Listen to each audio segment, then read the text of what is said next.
Everybody is an expert in something. Some feel they are experts in most things. I say this because once we had a great way of preparing unaccredited, home-educated students for post-secondary admission, but the idea was stolen, sabotaged, made useless. I'm talking about the portfolio. We taught parents and students how to make a simple portfolio of accomplishments within a home education program. We developed on a KISS principle, which was to keep it straight and simple. It started with a resume, expanded to a transcript, and ended with the specifics on pertinent subjects. It was simple, easy to use, and mostly accepted by registrars and admissions personnel across Canada. This happened a long time ago, when most everybody was sending their children to school to be completed with credits to meet the standard admission criteria of colleges and so on. Wanting to help the home education community, I naively presented my secrets at the provincial conference. A mom who was not part of our organization, but rather an integral part of another, that did not have experience with moving unaccredited students to college, found the idea that I presented fascinating. By carefully following the directives, she managed to create wonderful portfolios for her two children, who were then accepted into college on their strengths. Unfortunately, this success may have gotten to her head, and she presented her board with her findings as though it was uniquely her idea. Normally we would call this kind of thing theft, but the portfolio idea was shared with the objective of helping others, so let it go. What should have been a good idea for the home education community became a problem. It was not that the portfolio idea did not work in gaining admission. It worked very well. The problem was that this wannabe leader thought that a good thing would become better with more. What began as a simple little half-inch portfolio most admission people found helpful grew and evolved and became a 4-inch scrapbook that represented every detail of everything the student had done, or even hoped to do for that matter.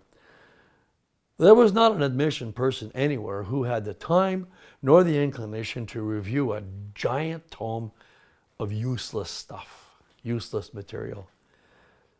My great idea was destroyed and portfolios were no longer being accepted by most post-secondary institutions, which had come to equate portfolios with a lot of work, time, and energy. Is there a moral to this story? Yes. First, one always has to be wary of self-appointed experts, as their focus is usually more a matter of self-aggrandizement than the welfare of others. More related to our topic, the lesson is that most solutions are not complicated.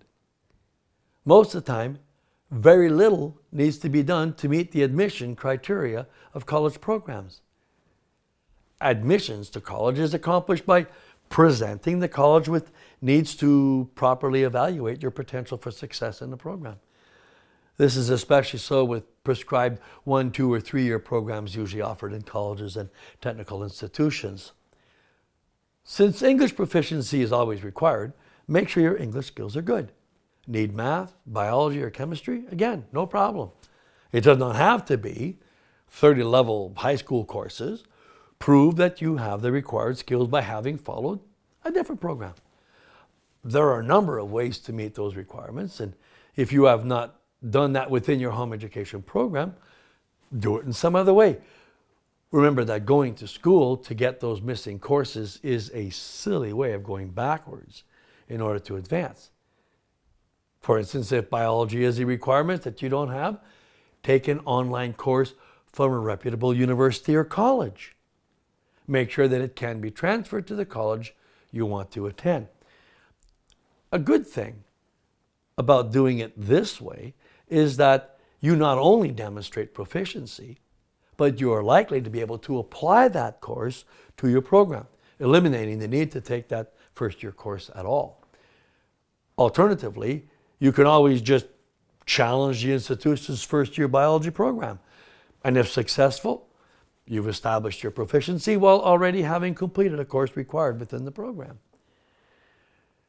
Understanding that colleges are businesses looking for people who will pay tuition for the entire program is critical to understanding why they are so fussy about who they accept for the prescribed programs. Students who fail or quit the first year of a 2-year program will not be paying tuition for the second year of the program. If you understand this, this creates opportunity for a resourceful student to go directly into the second year of a 2-year program. Seriously, why go through the pain of creating a 4-inch solution for a half-inch problem?